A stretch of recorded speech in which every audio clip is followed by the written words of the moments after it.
Hey everybody, we are inside today for a change. A little hot outside, just kind of sick and tired of trudging through the heat outside, so we're going to do a video inside today. But I want to take the chance to show you guys something, one of my projects I made a little while ago. Give you a breakdown on it, show you what I did. But it is going to be my 2 meter, 70 centimeter ham radio Go box. Built this kind of my own design, my own idea. Kind of took from a bunch of different plans that ideas I've seen on YouTube and different places, and I kind of built my own. So this is my version of a Go box. Gonna break it down for you guys, and hopefully you enjoy something like this. But I'll get you set up, and we'll get on with it. All right, can't really see me very well, but I wanted to get you a shot of the box. But this is my Go box. This is one of the Apache cases from Harbor Freight. I believe this one's the 3800 size, but gotta have to double check that. But these are about 50 bucks, something like that at Harbor Freight. Get them a little cheaper if you get a coupon. Excellent box. They're basically a Pelican knockoff, fully waterproof. That's one of the requirements I wanted to keep in doing this Go box, is I wanted to make sure we stayed waterproof. So I don't have anything coming through the outside of the box on this one. It's all internal. So I'll pop the lid open here and I'll show you what I got. So this is the inside. This side of the box over here is foam lined, little compartment. I keep microphone, some accessories, that kind of stuff in there. A nice little foam lined compartment. This side is all for the radio. And with this, you can see radio mounted on top. Nice aluminum, we'll call it the control panel here on the side. Then underneath the panel is where I've got my battery mounted. But I'll give you kind of a rundown from the top side here, how it works, and then we'll pop the hood on it and show you what happened underneath. So radio is a QIT KT8900. I have a couple of these. They're kind of a cheap Chinese radio, but I had great luck with them. They work really well. Really enjoy the radio. And you can see it's hooked up here. Antenna cable coming up out of the back. Power cable here also coming up, going back down underneath the cover plate here, and we'll get to that here in just a minute about what all this does. But I want to start up here. I'll start up here with my power poles. And if you can see in these power poles are actually oriented left and right instead of up and down.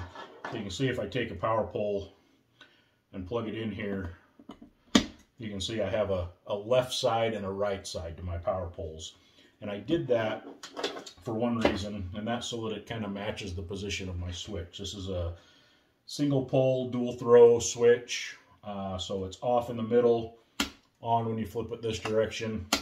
When I flip it this direction, it corresponds with, radio just kicked on, corresponds with this set of power poles. This set of power poles goes in to I've got a 16 amp hour lithium ion battery under the hood here. Goes down, this goes directly to the battery. The battery then comes through the switch. When the switch is flipped towards the radio, it's running off battery power. From the switch, comes back to a 15 amp breaker you see here. We'll skip this for now. Power then comes up and out to the radio. Also comes back here to a little accessory panel. If I flip this switch on, it powers a typical 12 volt lighter socket here. So you can plug in a typical automotive style lighter plug right into here, have power coming out. And it also has on this side, I've got two high-speed 3 amp USB outlets. Charge your phone, run a light, anything that runs off USB you can run off of these two outlets here. And it does have a voltage meter. The voltage meter doesn't help a lot with a lithium ion battery, because it basically maintains its voltage until it just falls off. It doesn't gradually decline like a lead acid battery. So the voltage meter doesn't really help, but you can see it's putting out 13.2 volts there. And like I said, I've got the two USB chargers, and they're all controlled by this switch over here, so I can turn this accessory panel just off if I don't need it. And the reason I did go back here to the power poles, the reason I did these in a left and right configuration is now if I come over here and I flip this over here to the right, lining up with this set of power poles, this bypasses the battery. So I can take a 12 volt in to this side of the power poles, comes through the switch flipped in this direction, and then goes right out to the rest of the box, just like everything else in there. And the reason I did this is because I wanted to be able to switch to shore power, or to use another 12-volt source that I didn't want to have to run through my lithium-ion battery. They had kind of a specific charge profile they like, and I didn't want to have to worry about what a 12-volt in power source was doing to my lithium-ion battery that's underneath where I can't really see it. So I made it so that I could essentially just bypass the lithium-ion battery and run this off of a 12-volt external source. And I've got, you kind of saw me playing with some of these. I built just a bunch of interchangeable connections. So this one here, if I wanted to run it off of a lighter plug in a vehicle, I could simply plug this one in, plug this into a 12-volt source, lighter plug in a vehicle, and I could power the box off of that lighter plug and bypass the lithium-ion battery. Not going to drain it, not going to add to it, going to be completely bypassed from the system. The other thing, I've got another couple of accessories here.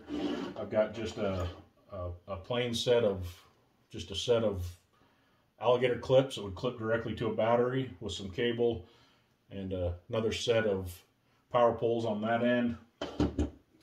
I've got an extension cable that I made here, loomed it all up nice in loom, but this is about a 4-foot section of extension that can plug in here and then make an extension for any one of these accessories that I have.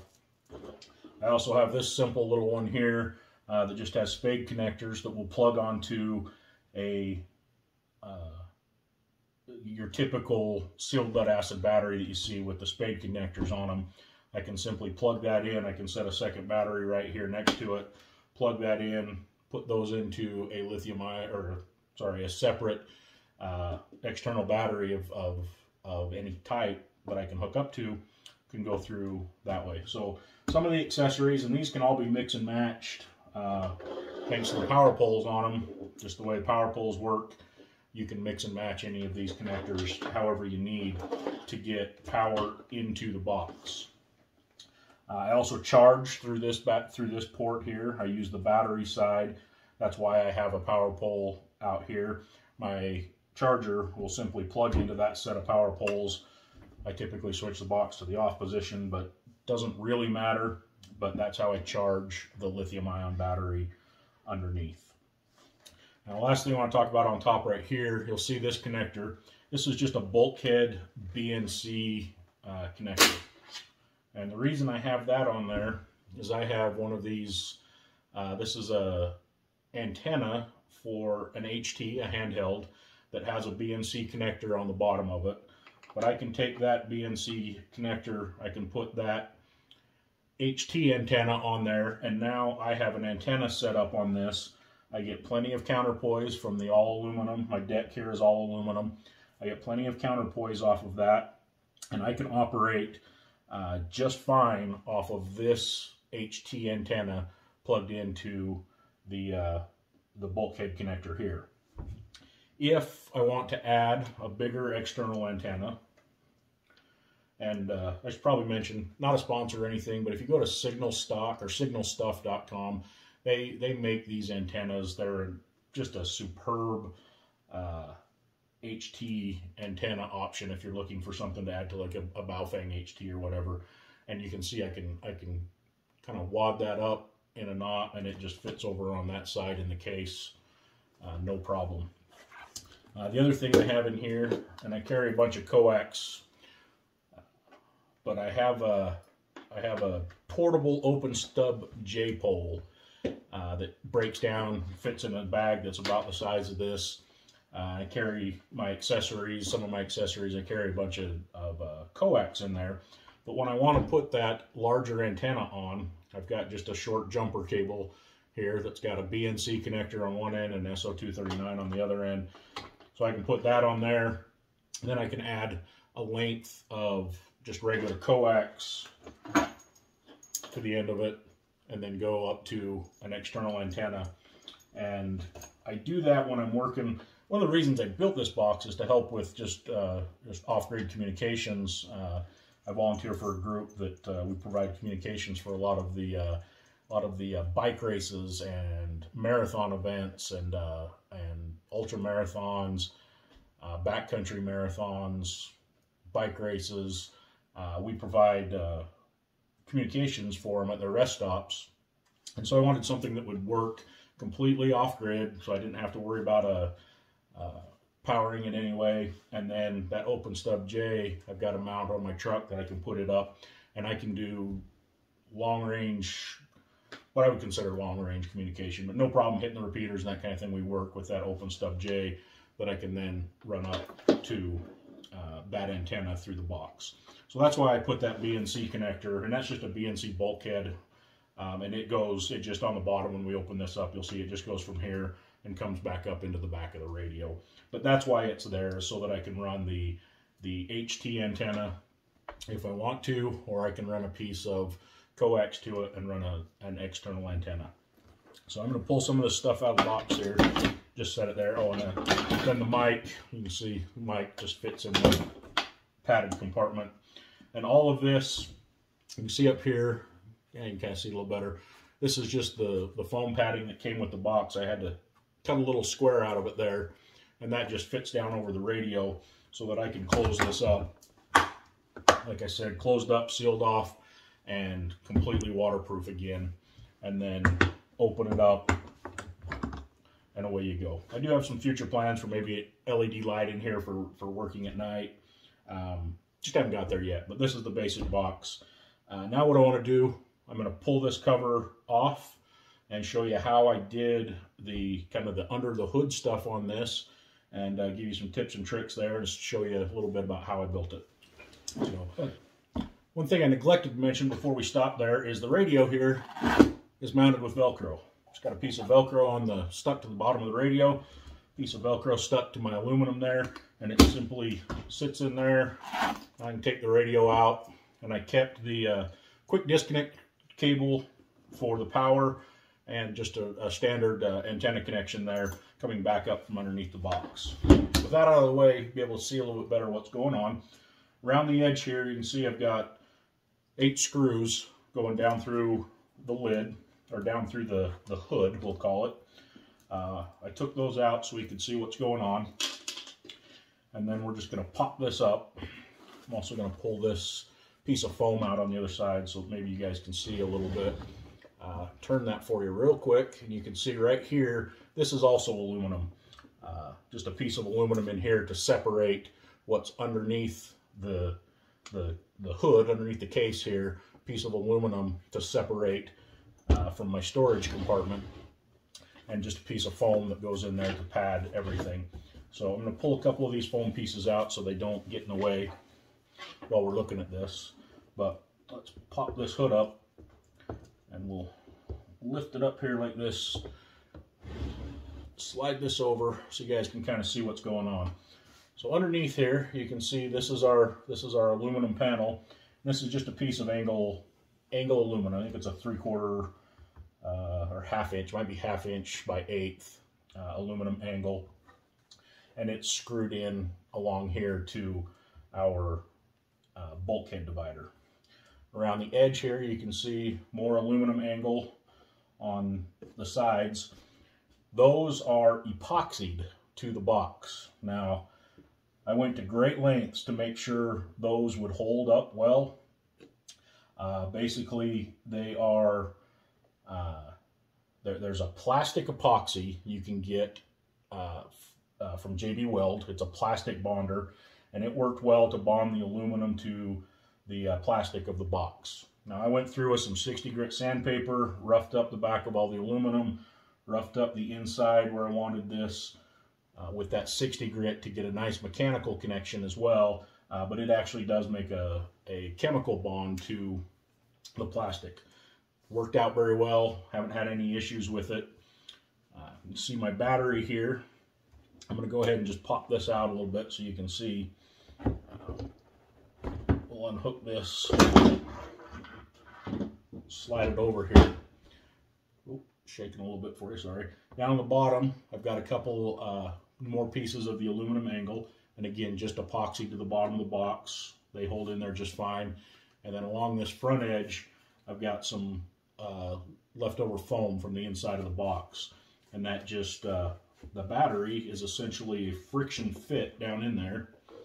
You take it and you set it in there, and you just kind of push it up into the corner, smash the foam down, and slide it down in between those angles. And now it's solid in place. When you put this hood on, it has about a 1/4 of an inch gap there between the hood and the battery, so it can't come out of there and flop around. It stays solid in there, no problem. Underneath the hood here, we've got all, probably better this way, all 12 gauge wiring, except for our little pigtail that goes up to our radio. I kept the standard size wire that it came with there. But you can see, here's the inside of our power pole. One side of it, like I said, just comes straight to the battery. It comes from the battery out to our switch, from our switch over to our circuit breaker, from our circuit breaker out to our radio, and out to our accessory panel over here. From our accessory panel switch, we go to the 12-volt socket, and then over here to the USB chargers. So everything's underneath. You can see this portion is clear because it sits on top of the battery. Everything else fits down into this open section around the battery. And when you put this back on, you can see this is all nice and rigid because it's, again, the bottom of it is held with another piece of aluminum that is, again, just epoxied to this box with that plastic bonder from JB Weld. Fits really nice down in the bottom there, adds some rigidity. It's sized right here in the front. There's a little knob on these. This is a air bleeder knob because they're airtight, so that you could bleed off the air if a change in altitude a lot. But everything is set just this side of that knob. It has a little bit that sticks into the inside there. So basically, you're half and half with this. Half the box is battery, radio, and half the box is storage. And to put this all back together, before I do, here's the back side of that BNC bulkhead connector. Here's a short piece of coax that just goes back out to the radio. So the antenna just goes in underneath and back out. Like I said, I did that just so that I would have a place to mount that HT antenna. And this is just 1/8 inch aluminum that I used for the top plate here and the divider. Some 1/8 inch by 1/2 aluminum angle that I used for the supports all the way around. And we'll set this back in here. And if you're familiar with these boxes, there's a lip right around this edge here. This plate sets level with that lip. And I did that specifically so that it would sit recessed just enough that the lid would come down, still make full contact, still get our full gasket seal out of the lid so that all this remained watertight. And then we'll just start our screws. I took the time to drill and tap the the aluminum angle underneath is just drilled and tapped, so these screws just run down in. I think these are just some simple 832s or 632s, I can't remember. And they're flathead screws, and when you screw them back in here, I also took the time to countersink them into this aluminum, so they're flush. They sit flush with the top here, so there's nothing protruding as far as screws sticking up. When you screw all these down, they sit flush to the plate. So there you go. Won't bore you with putting all the screws in and putting it back together, but that's my Go box. I'll show you guys here. I'm going to cut in a little bit of video I shot a couple of weeks ago at an event where I was doing race communications to show you kind of what everything looks like set up with my external antenna, the box, and how we run the communications for these races. All right, I want to give you guys a shot of the box in action here. This is a typical setup for me. There's my portable OSJ antenna set up on my little PVC mast with my hitch link there, or my hitch mount in the trailer hitch of the truck. Box sitting there on the table. This is a typical mobile setup for me when I come out and use this box mobile. Today I'm providing communications for a Bike MS event. So over here, sitting here right next to the aid station for the bikes, we have a few early riders this morning that are already here, but this is a pretty typical setup when I'm operating mobile with this box, and this was kind of the reason I built it, was so that I had an easy portable solution for doing these type of events. All right, hopefully that answered some of your questions about the GoBox, give you some ideas if you want to build your own. Also answer some questions about why I build it, how I use it, and what I use it for. I really enjoyed this project. This was a fun project for me to design and build. Basically, like I said, I took ideas that other people had and I kind of rattled them around in my weird brain for a little while, and that was the version I came up with. Build it all. Couldn't be happier with it. I mean, it absolutely does exactly what I wanted it to. Works perfect for my needs for a box like this. But hope you enjoyed that one, and we'll catch you on the next one.